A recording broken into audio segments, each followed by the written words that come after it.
Hello student, welcome to my channel. Ambedkar career पर आपका स्वागत है। तो हम आपके लिए ऑब्जेक्टिव प्रश्न लेकर आए हैं कक्षा 10 2026 में होने वाली बोर्ड एग्जाम के लिए। तो बच्चे, आप देखेंगे गोलीय दर्पण हम पढ़ाने वाले हैं और वह गोलीय दर्पण का सूत्र इसमें देखेंगे और उससे संबंधित ऑब्जेक्टिव प्रश्न देखेंगे। तो प्रथम प्रश्न है आपका,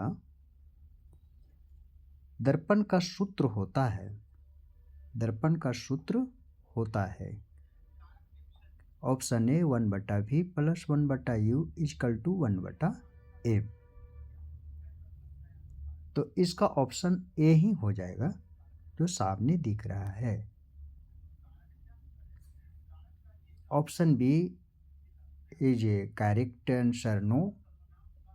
option C not correct. Option D भी नॉट करेक्ट है। इस प्रकार से आप अगले प्रश्न को देखेंगे। अगला प्रश्न है प्रश्न संख्या 2, हजामत अर्थात दाढ़ी बनाने में कौन सा दर्पण होता है उपयोग। ऑप्शन ए समतल दर्पण, ऑप्शन बी उत्तल दर्पण, ऑप्शन सी अवतल दर्पण, ऑप्शन डी इनमें से कोई नहीं।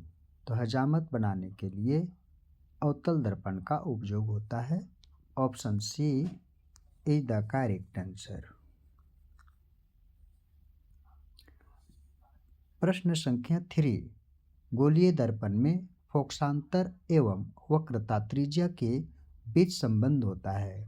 ऑप्शन ए r बराबर 2f, ऑप्शन बी f बराबर r/2, ऑप्शन सी r बराबर f/2, ऑप्शन डी 2। तो करेक्ट आंसर ऑप्शन बी हो जाएगा, f equal to r/2। Question number 4, search light का परावर्तक सतह होता है। ऑप्शन ए अवतल, ऑप्शन बी उत्तल, ऑप्शन सी समतल, ऑप्शन डी इनमें से कोई नहीं। सर्च लाइट में अवतल दर्पण होता है। ऑप्शन ए सही आंसर हो जाएगा। अगला प्रश्न है मेरे बच्चे, क्वेश्चन नंबर 5, यदि किसी बिंब का प्रतिबिंब का आवेश ऋणात्मक है तो उस प्रतिबिंब का क्या हो जाएगा, इधर मान क्या हो जाएगा। तो ऑप्शन ए वास्तविक और उल्टा, ऑप्शन बी वास्तविक और सीधा, ऑप्शन सी आभासी और सीधा, ऑप्शन डी आभासी और उल्टा। तो क्वेश्चन नंबर 5 का ऑप्शन नंबर ए वास्तविक और उल्टा सही आंसर हो जाएगा। चलते हैं अगले प्रश्न पर। बच्चे, आपका बिहार बोर्ड 2026 आने वाले एग्ज़ाम है, इससे कहीं बाहर नहीं आएगा। आप इस वीडियो को अवश्य देखें। क्वेश्चन नंबर 6, दंत विशेषज्ञ किस दर्पण का उपयोग मरीजों के दांतों को बड़ा प्रतिबिंब देखने के लिए करता है। ऑप्शन ए समतल दर्पण, ऑप्शन बी अवतल दर्पण, ऑप्शन सी उत्तल दर्पण, ऑप्शन डी इनमें से सभी। तो दंत विशेषज्ञ जितने भी होते हैं अवतल दर्पण का इस्तेमाल करते हैं, जो कि ऑप्शन बी में दिख रहा है। अगला प्रश्न पर चलते हैं। अगला प्रश्न कहता है, बीम में से किस दर्पण का फोकस दूरी धनात्मक होती है। किसी बीम यानी कि वस्तु में दर्पण का फोकस दूरी धनात्मक होती है। तो आप यहाँ देखेंगे उत्तल दर्पण में, बी में समतल दर्पण, सी अवतल दर्पण, डी सभी। तो ऑप्शन ए सही हो जाएगा, उत्तल दर्पण। अगला क्वेश्चन नंबर 8, किसी कार का अग्रदीप में प्रयुक्त दर्पण निम्नलिखित में से कौन होगा। तो कार के अग्रदीप में ऑप्शन ए समतल दर्पण होगा, ऑप्शन बी अवतल दर्पण होगा, ऑप्शन डी सी उत्तल दर्पण होगा, ऑप्शन डी समतल और उत्तल दोनों होगा। नहीं, आपका ऑप्शन नंबर बी अवतल दर्पण सही हो जाएगा, जो ऑप्शन बी में दिख रहा है। चलते हैं क्वेश्चन नंबर 9 में। वाहनों में पश्च दृश्य अर्थात वाहन में पीछे के दृश्य के रूप में किस दर्पण का उपयोग किया जाता है पीछे देखने के लिए? ऑप्शन ए अवतल दर्पण, ऑप्शन बी उत्तल दर्पण, ऑप्शन सी समतल दर्पण, ऑप्शन डी इनमें से कोई नहीं। तो ऑप्शन बी सही हो जाएगा। अगला क्वेश्चन चलते हैं 10 में। एक गोलीय दर्पण की फोकस दूरी धन 20 है तो गोलीय दर्पण कैसा है? ऑप्शन ए उत्तल, ऑप्शन बी अवतल, ऑप्शन सी समतलोत्तल, ऑप्शन डी इनमें से कोई नहीं। तो जब भी धनात्मक हो तो वह उत्तल दर्पण होता है। Option A is the correct answer. चलते हैं अगले प्रश्न पर बच्चे। इसी प्रकार से बिहार बोर्ड में क्वेश्चन देखने को मिलेगा। क्वेश्चन 11 कहता है अवतल दर्पण की फोकस दूरी होती है। ऑप्शन ए धनात्मक, ऑप्शन बी ऋणात्मक, ऑप्शन सी ए और बी दोनों, ऑप्शन डी 0। तो मेरे प्यारे बच्चे ऑप्शन बी अवतल दर्पण की फोकस दूरी हमेशा ऋणात्मक होती है। ऑप्शन बी सही आंसर हो जाएगा। क्वेश्चन नंबर 12 अवतल दर्पण से बना काल्पनिक प्रतिबिंब होता है।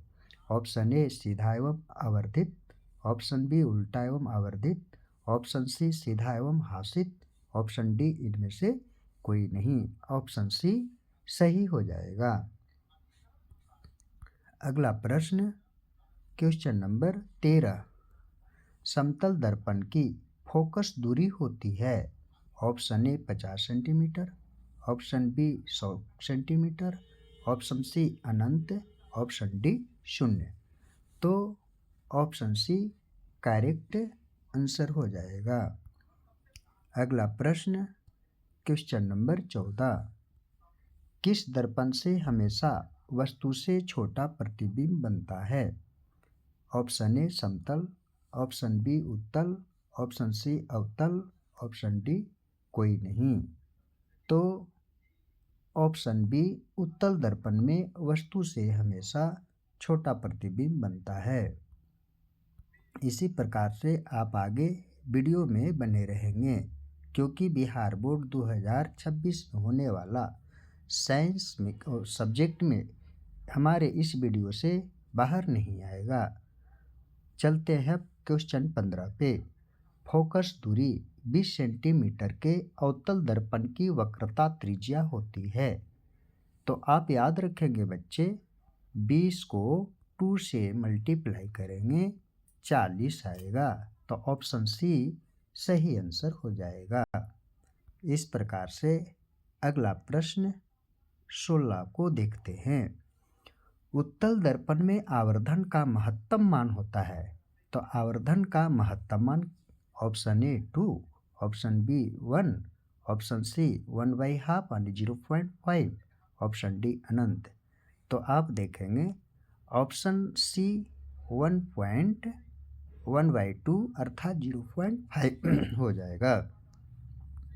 इस प्रकार से अगला क्वेश्चन हम 17 में स्क्रीन पर देखते हैं। आँख, नाक, गला के चिकित्सक द्वारा उपयोग में लाए जाने वाले दर्पण। तो डॉक्टरों के द्वारा आँख, नाक, गला इत्यादि के जांच करने के लिए किस दर्पण का उपयोग किया जाता है? ऑप्शन ए उत्तल दर्पण, ऑप्शन बी अवतल दर्पण, ऑप्शन सी समतल दर्पण, ऑप्शन डी इनमें से कोई नहीं। तो ऑप्शन बी अवतल दर्पण इज द करेक्ट आंसर हो जाएगा। अगला क्वेश्चन है क्वेश्चन नंबर 18 अवतल दर्पण किस प्रकार का दर्पण है? ऑप्शन ए अभिसारी, ऑप्शन बी अपसारी, ऑप्शन सी अभिसारी तथा अपसारी दोनों, ऑप्शन डी इनमें से कोई नहीं। मेरे प्यारे बच्चे अवतल दर्पण हमेशा अभिसारिक होते हैं। Option A is the correct answer हो जाएगा। अगला प्रश्न आपके स्क्रीन पर क्वेश्चन नंबर 19 कार की हेडलाइट में निम्नलिखित में से किस प्रकार की दर्पण का उपयोग किया जाता है?